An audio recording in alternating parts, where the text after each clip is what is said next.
This is Good Taste Brekky with Chloe this morning on Juice 107.3. Joining us on the line is a bit of an NBA superstar. He's Australian and he's certainly made some waves over there in the NBA with the Utah Jazz. His name is Joe Ingles. Good morning. Good morning. How are we doing?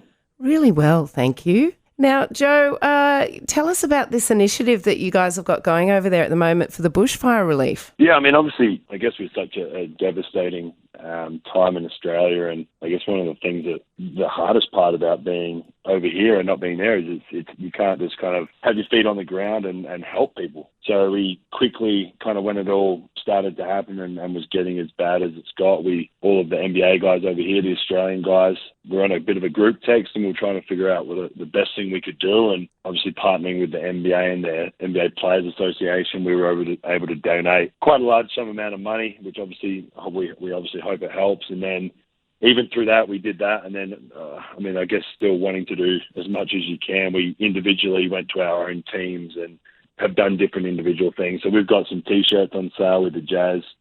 I'm personally donating $500 for every three-pointer from the start of the year up to All-Star break, which I think I'm at right around 100 or just under 100. So 50-odd thousand there.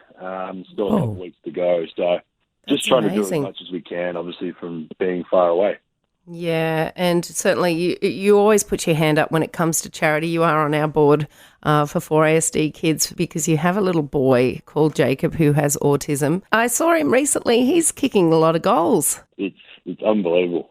I mean, we've just over a year now since we found out. We found out January 8th last year, and basically the first kind of few months, as you know, is very tough. You're trying to figure out what to do and where to go and who to talk to and where the help comes from. And we were obviously very lucky that you and Matt were able to be in our corner and help us because we were lost. And now, a year down the track, we've put Jacob into full-time therapy in Utah, and he's just been unbelievable. He's a whole different kid. He's calling us by our names, Mama and Dada, and communicating. I think just this morning it was Renee Miller actually asked Renee to take a photo of her before school, and Jacob heard what they were doing and walked over and smiled and stood in the same spot that Miller did, which is something that we've never experienced up until now. So he's absolutely kicking goals, and obviously, there's a long way to go with him, but really, really happy with the direction that he's heading.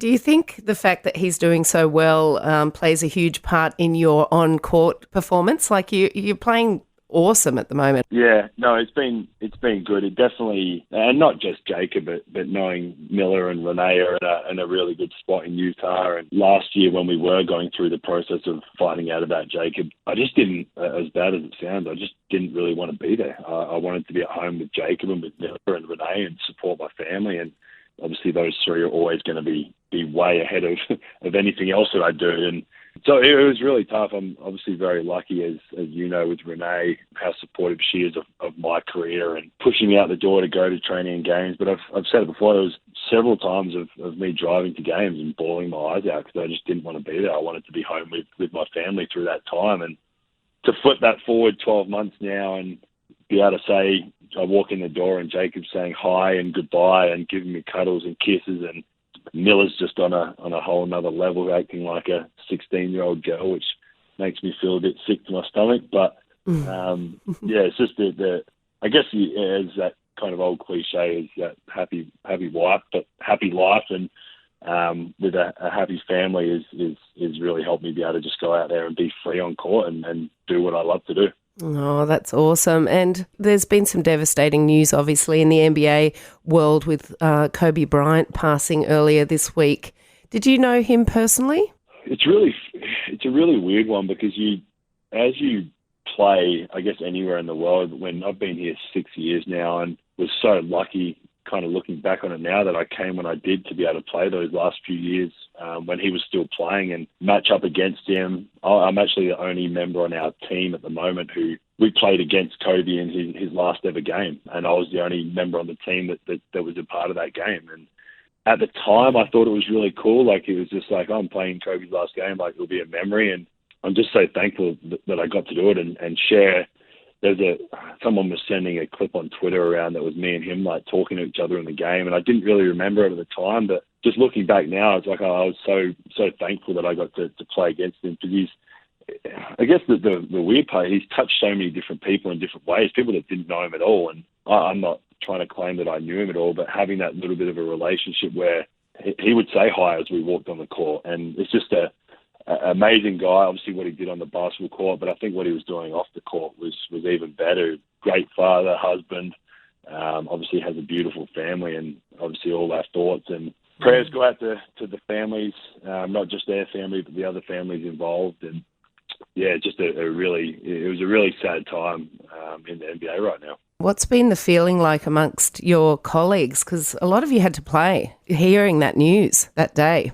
Yeah, so we were, I guess, lucky. We didn't play that. We played the next day. I had some friends, Paddy Mills, we played him yesterday, and they actually had to play on the day. And I think they were the first game after the news came out. And it's just you just don't. It's cool because you know that Kobe's mentality, he would have wanted everyone to play. He was so passionate and determined and driven to get better and compete at the highest level that he would have loved seeing everyone play. But it was so hard to do when it's such a dominant figure within the basketball world, and post-career, what he was doing, like I said, outside of that you just didn't feel like it was the right thing. We played the next day, and it was still extremely hard to play and to focus because of what had gone on. And talking to Renee about it and stuff like that, I think for me, the basketball, him as a basketball was unbelievable. He's one of my favourite players I ever got to watch, and like I said, so glad I got to play against him. But the thought of him being a husband and a father, and obviously, as you know, when you have your own children, you would do anything in the world for them, and that part for me is really hard to deal with, him leaving his wife and 3 beautiful young daughters, and I just couldn't imagine the situation. And like I said, just really thinking of all the families, not just the Bryants, but everyone that was involved in it. It's such obviously a horrific thing that's happened. Yeah, and I was reading somewhere as well that Gigi was still in his arms when they went through the debris of the helicopter crash, which is just, oh my gosh, so heartbreaking as a mother, and obviously for you as a father with a daughter to even think of such a horrifying way to go out. Hey, crazy. Yeah, I mean, I just couldn't. I guess you joke is like a everyday thing of like not being on your phone in a car, or not like just concentrating on little things. And I think this, for me, this has like opened my eyes even more to like how quickly things can change in a snap of the fingers, and it might not be your own fault, but other people or other things going on, weather, like there's so many things. And I think it makes everyone really sit back and realize and cherish the people close to you, your family, obviously your children. I haven't touched my phone in the car since it happened. It's just one of those things that really makes you realize that what's important. And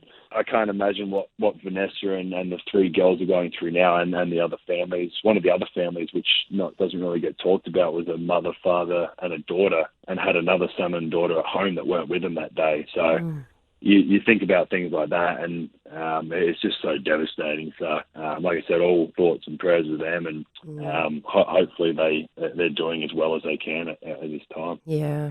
Well, Joe, thanks so much for sharing this morning and giving of your time. I know you're about to have a pre-game nap. You've got a game.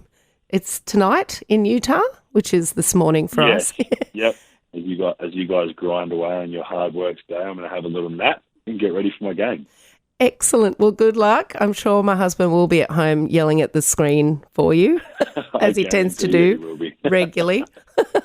All right, Joe, thanks so much for joining us this morning on Good Taste Brekky. You have a wonderful day and a wonderful game. Give my love to Renee and the kids. Appreciate it. Thanks for having me. I will. Thanks, guys. Joe Ingles of the Utah Jazz NBA team there. His family has partnered with the Jazz to create a T-shirt that will be sold by the Utah Jazz team store, with all proceeds benefiting Australian firefighters. You can jump on their Jazz Team Store website for more information. That's jazzteamstore.com. This is Good Taste Brekky with Chloe.